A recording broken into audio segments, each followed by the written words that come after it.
पूरा local disaster management department నుంచి police department వరకు Panchayat Raj medical and health municipal corporation all departments అధికారులను కలెక్టర్లను కన్సర్న్ ఆఫీసర్లు అందరూ కూడా ఈ వీడియో కాన్ఫరెన్స్ సమావేశాల గురించి ముఖ్యంగా మీరు 72 గంటలు అప్రమత్తంగా ఉండాల్సిందే.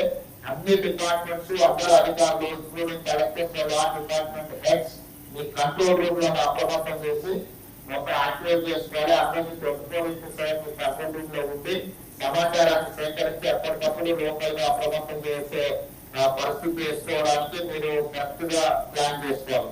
అదేవిధంగా ఈ లోతట్టు ప్రాంతాలను లోడింగ్ ఏరియాస్ పట్ల కూడా మీరు అప్రమత్తంగా పెట్టుకొని వాళ్ళను ముందు వాళ్ళందరినీ కూడా అలర్ట్ చేసుకునే దాంట్లో ఉండాలి. అదేవిధంగా ఈ సమస్యలన్నింటినీ కూడా నిరవధికంగా మీకు కమ్యూనికేషన్ ఉండాలి. ఎక్కడ ఏది జరిగినా కంట్రోల్ రూమ్ కి సమాచారం కావాలి.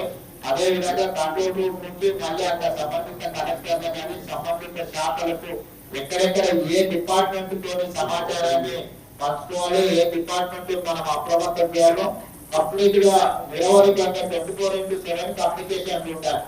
కమ్యూనికేషన్ ఉంటే మనం ముందస్తుగానే జరగాల్సిన సమస్యని కొంత మనము అడ్రస్ చేయడానికి ఉంటుంది. ఎక్కడైనా లోతట్టు ప్రాంతాలు ఉంటే సమస్య వస్తుందంటే ఆ కుటుంబాలను తక్షణమే సేఫ్ జోన్ కి తరలించాలి. అదేవిధంగా రిలీఫ్ క్యాంప్లను కూడా నిర్వహించి వాళ్ళకి కావాల్సిన ఫుడ్ కానీ మెడిసిన్స్ కానీ ఏదైనా సమస్యలు వచ్చినా కూడా ఇమ్మీడియట్ గా వాళ్ళని ఇచ్చేయాలి. ఎక్కడ కూడా ప్రాణ నష్టం జరగడానికి లేకపోతే పశు సంపద నష్టం జరగడానికి అవకాశం లేకుండా అప్రమత్తం ఉంచాలి. ఎక్కడ కూడా ప్రాణ నష్టం జరగడానికి వీల్లేదు. అదేవిధంగా ఈ ఎఫెక్టెడ్ ఫ్యామిలీస్ ఎవరంటే వాళ్ళకి సహాయం అందించడానికి కలెక్టర్లు వీళ్ళందరూ కూడా లోకల్ గా మీ దగ్గర ఉండే ఫండ్స్ డిజాస్టర్ ఫండ్స్ నుంచి ఇమ్మీడియట్ గా వాడుకోండి. చీఫ్ సెక్రటరీ గారితో కూడా ఏదైనా ఉంటే ఇమ్మీడియట్ గా ఫండ్స్ రిలీజ్ చేయాలన్నా ఇట్లాంటి వాటి దగ్గర వెనక ముందు ఆలోచన చేయాల్సిన పర్లేదు. ప్రజలకు సహాయం అందించడానికి అవసరమైన నిధులను కలెక్టర్లు ఖర్చు పెట్టండి, దాంతోనే ఇది చేసుకోండి. అదేవిధంగా ఎనర్జీ డిపార్ట్మెంట్ కు ఈ తరగాలు కానీ వర్షాలు వచ్చినప్పుడు కరెంటు డిస్కనెక్ట్ అయ్యి పోలు పట్టుకోవడం ట్రాన్స్ఫార్మర్లు కాలిపోవడం జరుగుతుంది. ఎక్కడికక్కడ అప్రమత్తంగా ఉంచాలి, ఎక్కడ రిస్టోర్ చేయాలి, మొబైల్ ట్రాన్స్ఫార్మర్స్ రెడీగా పెట్టుకోవాలి.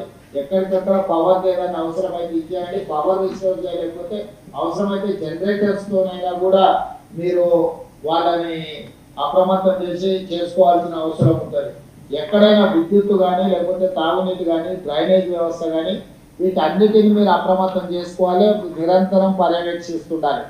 ఒక డిపార్ట్మెంట్ నాకు తెలుసు, ఒక డిపార్ట్మెంట్ తెలియదని కానీ ఫైర్ డిపార్ట్మెంట్ కానీ నేషనల్ డిజాస్టర్ డిపార్ట్మెంట్ కానీ లేకపోతే స్టేట్ డిజాస్టర్ ఇప్పుడు మనం సొంతంగా స్టేట్ డిజాస్టర్ మేనేజ్మెంట్ కూడా మొత్తం అంతా ట్రైనింగ్ ఇచ్చి ఆల్మోస్ట్ 1000 ఫోర్స్ మనం ట్రైనింగ్ ఇస్తున్నాం. దాదాపుగా 2000 మంది అందుబాటులో ఉండు. ఏ ఏరియాలలో ఏ జిల్లాలలో అత్యధికంగా వర్షం పడే అవకాశం ఉందో ఆ ఏరియాలను పూర్తిగా మీరు ముందే గుర్తించి వీళ్ళని అక్కడికి తరలించండి. ఒకవేళ ఎక్కడైనా అత్యవసర పరిస్థితులు ఏదంటే ఎయిర్ లిఫ్ట్ చేయడానికి అవసరమైన హెలికాప్టర్లు కానీ వీటిని కానీ ఆర్మీ నుంచి కానీ ఏదైనా చేసుకునేది ఉంటే కూడా మీరు ముందే కోఆర్డినేషన్ చేసి పెట్టుకోవాలి. డిజాస్టర్ నుంచి అరుణ్ కుమార్ గారు అదేవిధంగా చీఫ్ సెక్రటరీ గారు గవర్నమెంట్ ఆఫ్ ఇండియాతో కూడా ప్రాపర్గా పెట్టుకోవాలి.